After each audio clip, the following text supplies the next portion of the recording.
Graça e paz, meus queridos irmãos, bom dia! Sejam todos bem-vindos. Eu tenho uma palavra de Deus para edificar a sua vida e aquecer o seu coração. Quero desejar que o seu dia seja incrível, que o seu dia seja maravilhoso, que você tenha um dia cheio da presença de Deus, produtivo, lucrativo e edificante para a honra e a glória do Senhor. Queridos, a palavra de hoje está em Efésios 4:27. Não deis lugar ao diabo.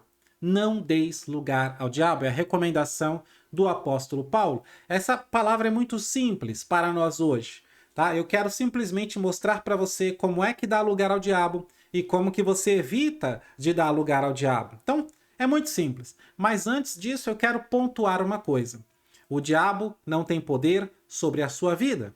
Você é cristão? Você está com Deus? Você se entregou para Jesus? Então o diabo não tem poder na sua vida? O diabo não tem lugar na sua história? O diabo não tem lugar na sua vida? Se você entregou a sua vida para Deus, o inimigo não tem espaço nenhum na sua vida. Isso é muito importante saber, ok?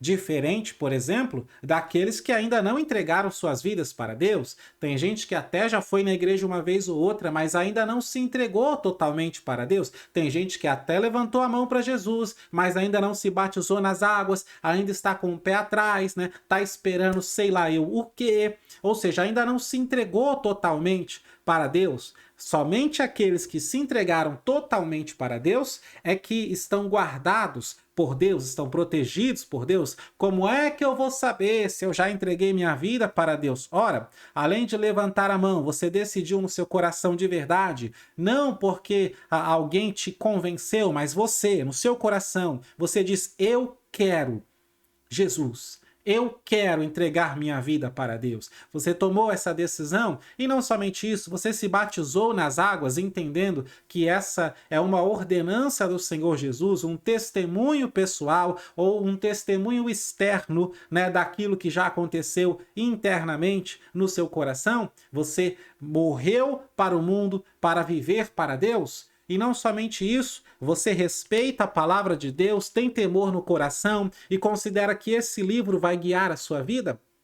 E isso é entregar a vida para Deus, porque Deus ele nos guia através da sua palavra. Então, se eu quero Jesus, se eu me batizei nas águas e eu continuo querendo Jesus todo dia e eu permito que a Bíblia Sagrada me ensine, me ilumine, molde o meu caráter, né, aperfeiçoe a minha personalidade, se eu permito que a Bíblia me transforme, se eu valorizo muito o que ela diz, os seus princípios, os seus valores, então significa que eu estou com Deus, que a minha vida está nas mãos de Deus, por isso o diabo não tem lugar na minha história. Glórias ao Senhor. Se você se entregou a Deus, se você está com Deus, o inimigo não tem lugar na sua história. O inimigo não tem lugar nem na sua casa, porque você se entregou para Deus. Aleluia.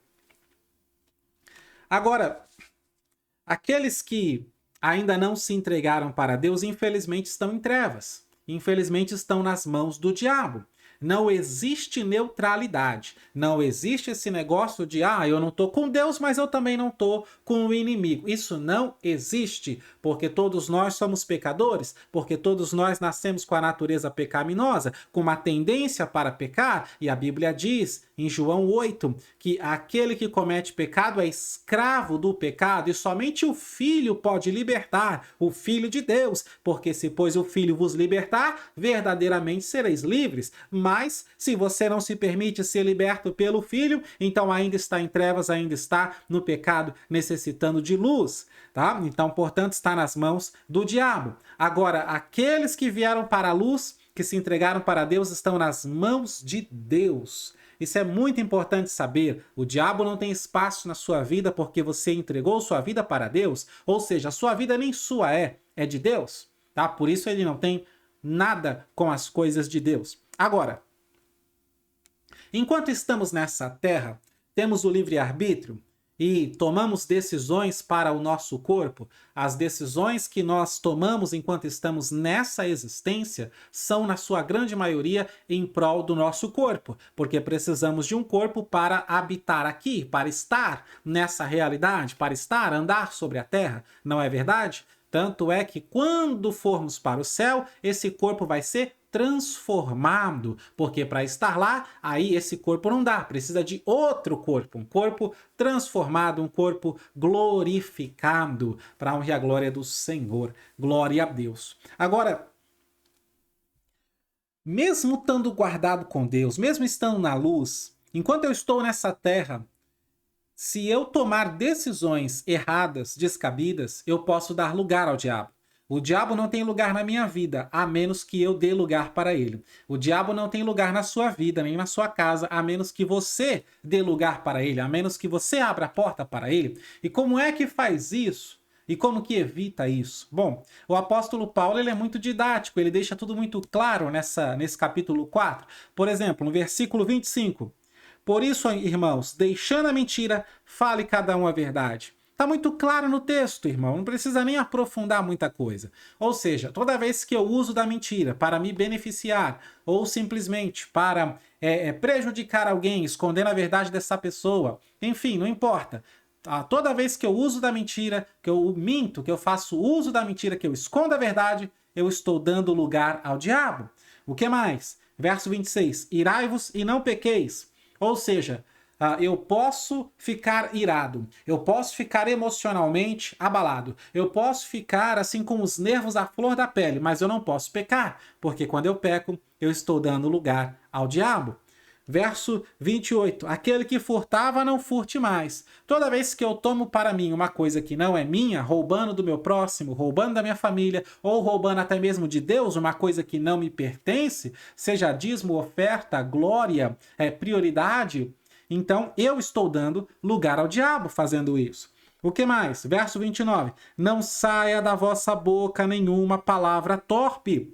Toda vez que eu uso uma palavra torpe, é claro que a torpe aqui significa podre, né? Podre, do original grego. Mas é importante saber que o idioma, tanto o hebraico quanto o grego, eles são limitados. Tem muitas palavras que existem hoje que não existiam naquela época, portanto, nós temos que interpretar pelo contexto. O que você acha que ele quer dizer com palavra torpe? O que você acha que ele quer dizer? Trazendo para os nossos dias, meus amados irmãos, é muito claro e muito simples, porque aqueles, né, eu já vi, tem gente aí que diz que é cristão, fala um monte de palavrão que tá tudo bem, e o cara ainda consegue argumentar se defendendo, não, a Bíblia não condena palavrão, palavra torpe, tá falando de coisas que não têm utilidade, tá falando de coisas podres, etc. Ou seja, indo na raiz do original do grego, mas sejamos sensatos, sejamos inteligentes. Obviamente ele está falando de palavrões, de xingamentos e de tudo aquilo que é ofensivo, de tudo aquilo que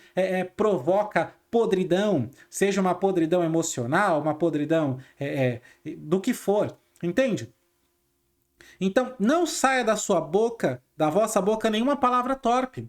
Então toda vez que eu falo um palavrão, toda vez que a gente fala alguma besteira, alguma palavra muito feia, nós estamos dando lugar ao diabo. Toda vez que nós falamos palavras feias, estamos praticamente convidando Satanás para a conversa. Quando a gente fala um palavrão, nós estamos praticamente chamando o diabo pelo nome, ok? Então não saia da vossa boca nenhuma palavra torpe, tá? Eu sei que tem muitas famílias hoje que um é cristão, o outro não é. Tá? Mas se você é cristão e você é o dono da casa, você é o chefe da família, você é a matriarca da família, o patriarca da família, você pode colocar regras na sua casa e faça isso. E não permita, de repente você tem um filho já maior de idade que está no mundo e etc. Tudo bem, estamos orando por ele, vamos orar e Deus vai salvar. Agora não permita que ele desrespeite a sua casa, que ele desrespeite a sua fé, que ele desrespeite o teu Deus. Tá falando um monte de besteira dentro de casa, que haja uma punição severa até que se entenda que a sua casa é um lugar de santidade, é um lugar de paz, não é lugar para ficar convidando o diabo para entrar, não permita que ninguém fale besteira dentro da sua casa, meu irmão, minha irmã, não dê lugar ao diabo. Glória a Deus. E Ele diz assim: fazendo essas coisas, verso 30, vocês não vão entristecer o Espírito de Deus, porque foram selados para o dia da redenção. Aleluia. Então não façam nada dessas coisas e assim não entristeçam o Espírito Santo. Glórias ao Senhor. O que significa que, evitando de fazer essas coisas, nós alegramos o Espírito Santo e, ao invés de dar lugar ao diabo, nós estamos dando lugar para Deus, porque toda vez que nós mentimos, lugar para o diabo, que pecamos, lugar para o diabo, furtamos, lugar para o diabo, falamos palavras torpes, lugar para o diabo, mas quando evitamos de fazer todas essas coisas, estamos dando lugar para Deus, o Senhor dos exércitos. E eu profetizo: Satanás não vai ter espaço na sua vida, Satanás não vai ter lugar na sua casa, não vai ter lugar na sua história, em nenhuma área da sua vida. E em nome de Jesus Cristo, na sua casa só vai ter Deus e Deus e Deus e Deus, na cozinha, no quarto, na sala, no banheiro, no quintal, aonde for. Deus, Deus o tempo todo, na sua vida, na sua boca, nos seus ouvidos, na sua mente, no seu coração. Deus, Deus, Deus e Deus, em nome de Jesus. Amém? Bom dia.